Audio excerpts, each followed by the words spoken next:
Se você pegar a orientação, por exemplo, da Sociedade Brasileira de Mastologia ou da Sociedade Americana do Câncer, tem nuances, né? Tá. Então, a Sociedade Americana do Câncer, por exemplo, sugere que a mulher possa discutir com o seu médico, se ela tiver interesse, iniciar a mamografia a partir dos 40 anos.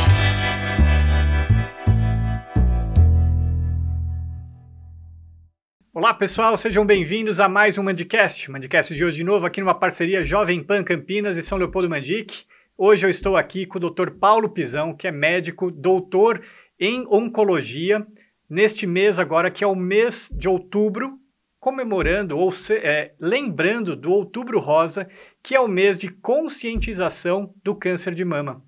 Nos dados do Instituto Nacional do Câncer, em média, 74 mil novos casos de câncer de mama são diagnosticados no Brasil. E destes, 18 mil pessoas, 18 mil mulheres, acabam falecendo em decorrência do câncer de mama. É uma prevalência, uma incidência muito grande, né, professor Paulo? Muito obrigado pela sua disponibilidade de estar aqui com a gente nesse Mandicast. Professor Marcelo, eu que agradeço a oportunidade, né? É sempre muito importante levar boa informação, né? Eu costumo dizer que é o primeiro tratamento contra o câncer, na verdade, é boa informação, né? É verdade. Então, realmente, né, o câncer de mama, no mundo todo e no Brasil, é a primeira causa, o mais incidente, né, entre as mulheres e a primeira causa de morte ainda por neoplasia nas mulheres, né? Então, é muito importante ainda falar sobre o câncer de mama e esclarecimento, Claro. né, levar esclarecimento.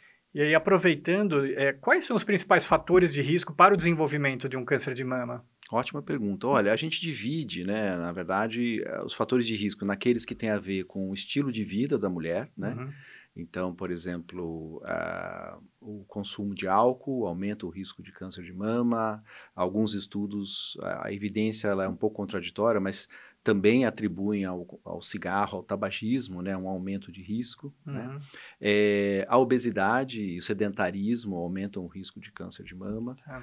A exposição a determinadas situações, por exemplo, um raio-x ou radioterapia prévia na região do tórax pode aumentar o risco de câncer de mama, né? E também tem os fatores, aqueles que a gente, como se diz, a gente não pode mudar, né? Então, por exemplo, a idade, né? O câncer de mama aumenta o risco conforme a pessoa passa dos 50 anos de idade, né? O sexo feminino, né? O câncer de mama pode acontecer no homem, mas ele é 100 vezes mais comum na mulher. Certo. Né? Fatores hereditários, né? Então, existem certas síndromes genéticas hereditárias que aumentam significativamente o câncer de mama, assim como aumenta o risco da mulher se ela tiver um parente em primeiro grau, né? Com câncer de mama, ou câncer de mama, num caso de câncer de mama masculino na família.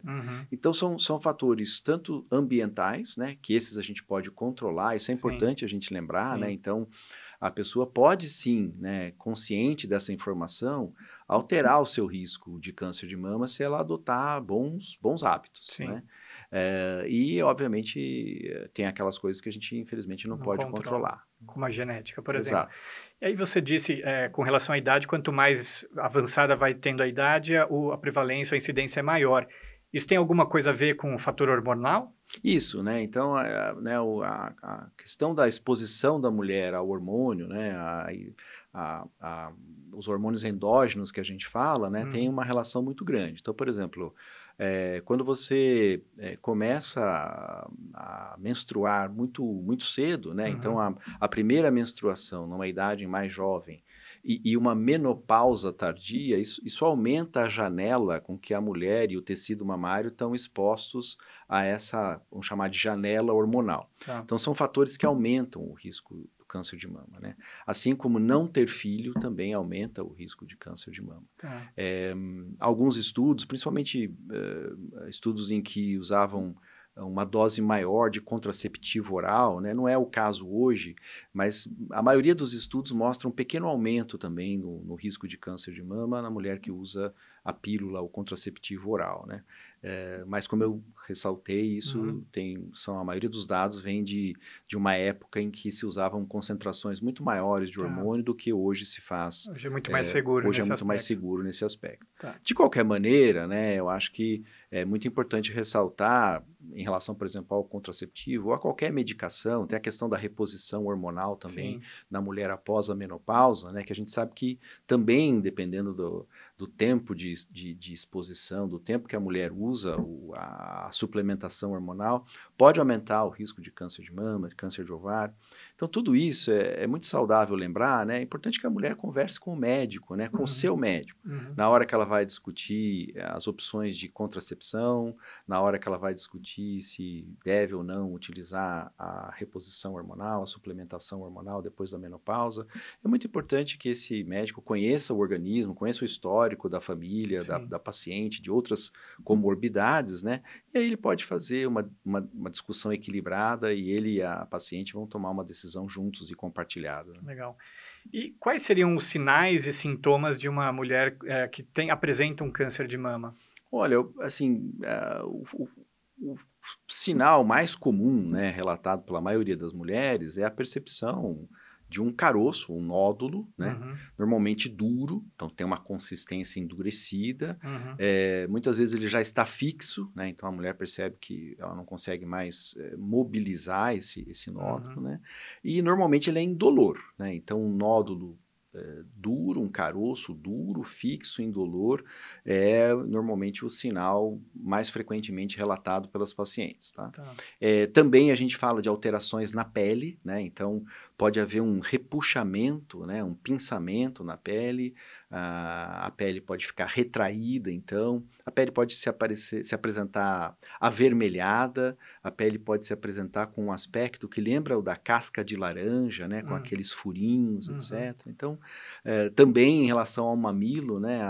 Pode haver uma retração, um desvio do mamilo, quando a mulher aperta a mama, pode haver a secreção de algum material, às vezes sanguinolento, enfim, principalmente quando é de um lado só. Então, são todos sinais e sintomas que, se a mulher perceber, com certeza ela deve não ficar paralisada pelo medo e rapidamente procurar atenção médica para ver se isso pode estar relacionado ao câncer. Claro. Fazer o autoexame é um bom indicativo. A mulher deve fazer isso com frequência. Esse conceito, ao longo do tempo, mudou, viu, Marcelo? Eu sou da época em que a gente preconizava o autoexame. Hoje, como que a gente fala isso? A gente explica para a mulher o seguinte: é desejável que ela conheça o seu corpo, assim como a mama, tá? Mas ela não precisa se prender a uma estratégia, a um certo protocolo, a uma forma de fazer esse exame. Acho que isso é o que principalmente mudou, né? Antes a gente tentava ensinar um método para a mulher fazer o autoexame. A ideia hoje é que a mulher com frequência palpe a mama, sem usar um método específico, uma sequência específica, né? Mas que ela seja capaz de notar alterações. E, obviamente, percebendo essas alterações, como aquelas que a gente acabou de mencionar, né? Que ela procure atenção médica para que, então, esse especialista, esse médico, possa dizer, olha, isso é relevante ou não, e vamos prosseguir uma investigação ou não. Tá. E o exame de imagem, qual é a periodicidade que essa mulher deve fazer? Olha, isso também é uma coisa que é importante a gente falar aqui, porque pode trazer confusão. Dependendo da fonte, da informação, dependendo de quem a paciente, de como que ela busca essa informação, ela pode ficar confusa, né? Então, por exemplo, o INCA, que você citou anteriormente, né, que é o Instituto Nacional do Câncer, ele é o órgão do governo federal brasileiro responsável pelas políticas públicas em saúde. Então, tem que pensar no SUS, tem que pensar no rastreamento da população toda, né? Então, existem certas contingências, né? Levando tudo isso em consideração, o INCA recomenda iniciar a mamografia, que é ainda o exame de excelência. Às vezes as pacientes perguntam, não é possível que seja ainda a mamografia? Sim, é a mamografia. Tá? E o INCA recomenda que comece isso aos 50 anos e que a periodicidade deva ser a cada 2 anos, né? E até 65 anos de idade, né? Então, se você pegar a orientação, por exemplo, da Sociedade Brasileira de Mastologia ou da Sociedade Americana do Câncer, tem nuances, né? Então, a Sociedade Americana do Câncer, por exemplo, sugere que a mulher possa discutir com o seu médico, se ela tiver interesse, iniciar a mamografia a partir dos 40 anos. E com certeza iniciar a partir dos 45 e fazer anual até os 55. E aí segundo a orientação da Associação Médica contra o Câncer, a partir dos 55 ela pode optar por fazer a mamografia a cada 2 anos ou manter a cada ano. Tudo isso, vamos lembrar, né? Esse não é um exame que a pessoa vai na farmácia e compra uma mamografia. Então, com certeza vai ter um médico para solicitar. Então, de novo, né? Eu gostaria de estimular aquelas pessoas que nos ouvem, né? A mulher, a paciente, enfim, a pessoa que está interessada em saber como que ela deve se portar em relação à mamografia, que ela vá a uma consulta médica e discuta com o médico, porque também em relação à mamografia, dependendo do histórico, da idade, enfim, a orientação pode mudar. Sem dúvida. Então é muito importante a orientação médica também na estratégia de rastreamento, né? Isso que você está falando é, por exemplo, uma pessoa que ela tem um hábito de vida, por exemplo, consome muito álcool, tem histórico na família, é diferente de uma pessoa que é mais atleta, que não tem histórico, então são indicações diferentes. É verdade, o risco muda, né? E baseado, né, no risco, pode ser que sim, fazendo uma análise de custo-benefício, né, de risco-benefício, vale a pena orientar essa pessoa a iniciar um rastreamento um pouco mais cedo. Isso não acontece só no câncer de mama, isso acontece no câncer de próstata, para o câncer de cólon, do intestino, né, onde a gente tem métodos e políticas de rastreamento. É importante individualizar isso de acordo com o risco do paciente. Legal. E nós estamos agora no mês de outubro, que é o mês de Outubro Rosa, de conscientização justamente do câncer de mama. Qual que é a importância de ter datas como essa, como Outubro Rosa, para a conscientização de uma doença, no caso de mama? Olha, é importante a gente lembrar, né?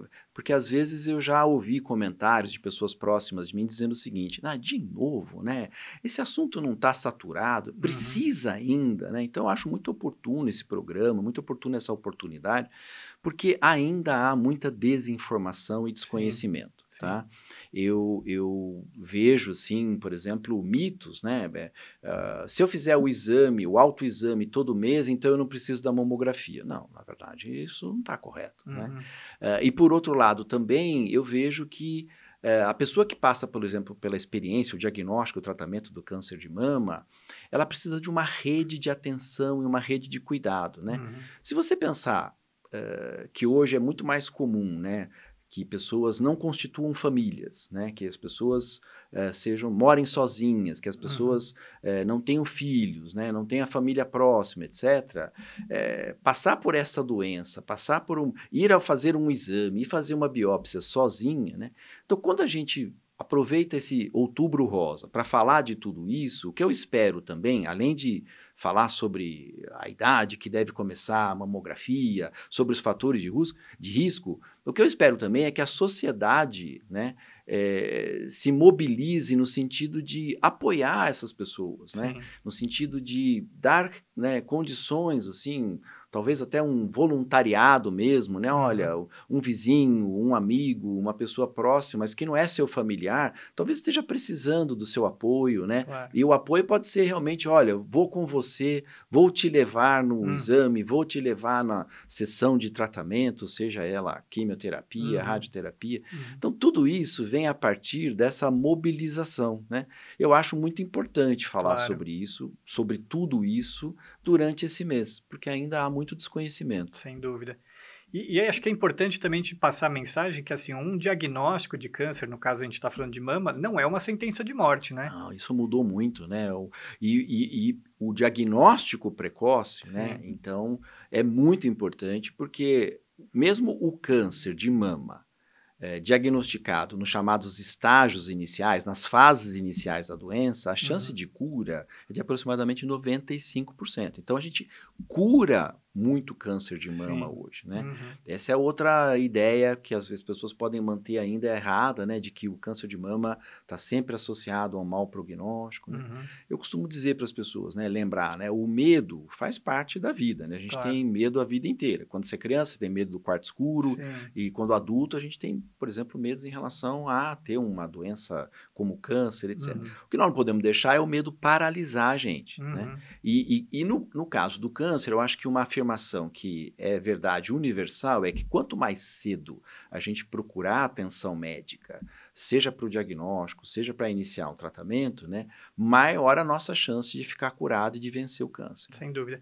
Para a gente fechar, assim, quais são as recentes pesquisas que têm demonstrado, que têm aparecido, ou medicamentos ali, mudanças de diagnóstico? Tem alguma novidade no campo do câncer de mama? Olha, vou falar como oncologista, né? Nós podemos falar de várias coisas, né? Mas até por causa que o nosso tempo não é ilimitado, né? Eu acho que eu vou falar mais sobre a questão medicamentosa, né?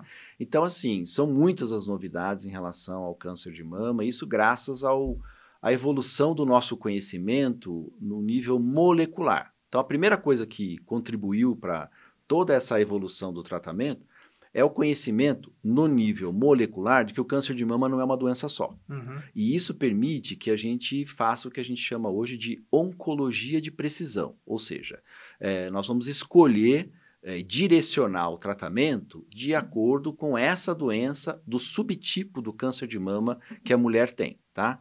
Então, em relação a isso, por exemplo, a imunoterapia começa a apresentar os primeiros resultados em relação ao tratamento do câncer de mama, não para todas as mulheres, mas, por exemplo, para o subtipo do câncer de mama que a gente chama de triplo negativo, que não tem a expressão nem de receptores hormonais, nem do HER2. Um outro grande avanço e que está trazendo assim, resultados surpreendentes, né, é o que a gente chama, é uma tecnologia que se chama anticorpo droga conjugado, né? Então é uma molécula, na verdade, que faz a fusão de um anticorpo monoclonal e de um agente, uma droga, um quimioterápico. E aí é como se a gente tivesse o CEP da célula do câncer, né? E guiado pelo anticorpo, a gente vai fazer com que essa molécula da quimioterapia vá preferencialmente para a célula maligna, poupando o paciente, por exemplo, de efeitos colaterais e aumentando a eficácia do tratamento. Isso está, assim, são várias as drogas, são várias as empresas, as indústrias farmacêuticas que têm esse tipo de produto, né?